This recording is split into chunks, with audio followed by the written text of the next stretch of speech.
Hello everyone, welcome back to my new daily blog. কেমন আছো সবাই? আশা করছি সবাই ভালো আছো। তো সকাল সকাল আমি এক প্লেট খিচুড়ি নিয়ে বসে পড়েছি। সকালবেলা ঘুম থেকে উঠেই আমি সোজাই আগে খিচুড়িটা তুলে দিয়েছিলাম, কারণ বাচ্চারা ঘুম থেকে উঠেই কান্না শুরু করবে। তো তাদের আগে আমি খেতে বসে গিয়েছি, কারণ তারা উঠে গেলে আমরা আর খাওয়ার সময় হবে না। তো খাওয়া দাওয়া শেষ করে আমি এখন রান্না করতে চলে যাব, কারণ আমার মেয়েরা এখনও ঘুমাচ্ছে। ছোটোটা উঠে গিয়েছে, ও একটু খেলা করছে, আর বড়টা এখনও ঘুমাচ্ছে। তো এখন আমি দেখো সব শাকসবজি নিয়ে সব কিছু এখন চুলার পাড়ে নিয়ে চলে যাব। একটু এগুলো নিয়ে ক্যামেরার সামনে ঢং করছিলাম আর কি। সবাই দেখি ক্যামেরার সামনে সব কিছু নিয়ে ঢং করে, এই জন্য আমি একটু ঢং করছিলাম। তো এখন এগুলো সব কিছু নিয়ে আমি চলে যাব চুলার পাড়ে। তো এই তো আমি প্রথমে মাছ উঠে দিয়েছি। আজকে পটল আলু ডাঁটা দিয়ে মাছ রান্না করব। তো মাছটা আগে তুলে দিয়েছি, আর আজকেও আমি মাছটা না ভেজে রান্না করব, যেহেতু একটু ছোট মাছ, এগুলো না ভাজলেই খেতে ভালো লাগে।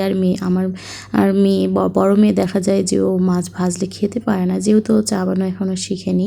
ছোটো মেয়ে তো সমস্যা নেই, ও সব কিছুই খেতে পারে, কিন্তু বড়টা আসলে খেতে পারে না, অসুস্থর জন্য চা বানানো বুঝতে পারে না।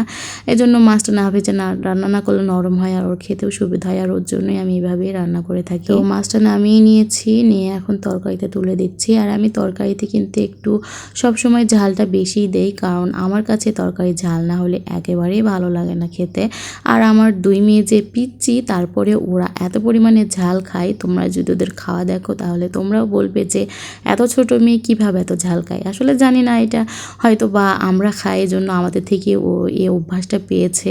আমিও ঝাল খেতে পছন্দ করি, আর তোমাদের ভাইয়াও ঝাল খেতে পছন্দ করে, এই জন্য হয়তো বা আমাদের মেয়েগুলোও এরকম হয়েছে। তোমরা অনেক ছোট বাচ্চাদের দেখবা যে তরকারি কিন্তু ধুয়ে তারপরে খাওয়ায়, কিন্তু আমার বাচ্চাদেরকে কখনো এটা করতে হয় না।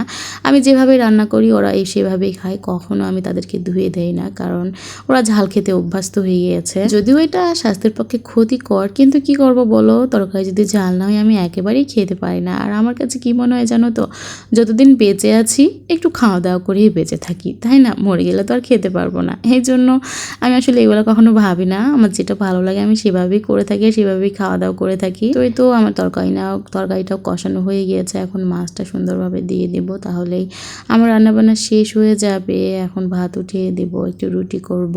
আর আমার এক আপু জিজ্ঞেস করেছো যে আপু এগুলো কিসের ডাটা? তো আপু এগুলো হচ্ছে তুমি বলেছো এগুলো কাঠুয়ার ডাটা কিনা। এগুলো কাঠুয়ার ডাটা না আপু, এগুলো হচ্ছে লাল শাকের ডাটা। আমি আসলে এটার নাম নিজেও ঠিকভাবে জানি না, তবে লাল শাকের ডাটার মতোই লাগে, এই জন্য তোমাদেরকে বললাম। তবে এটা কাঠুয়ার ডাটা না, আমার বাবা হাট থেকে নিয়ে আসে আর আমি রান্না করে থাকি, কিন্তু কিসের যে ডাটা এটা আমি নিজেও নাম জানি না।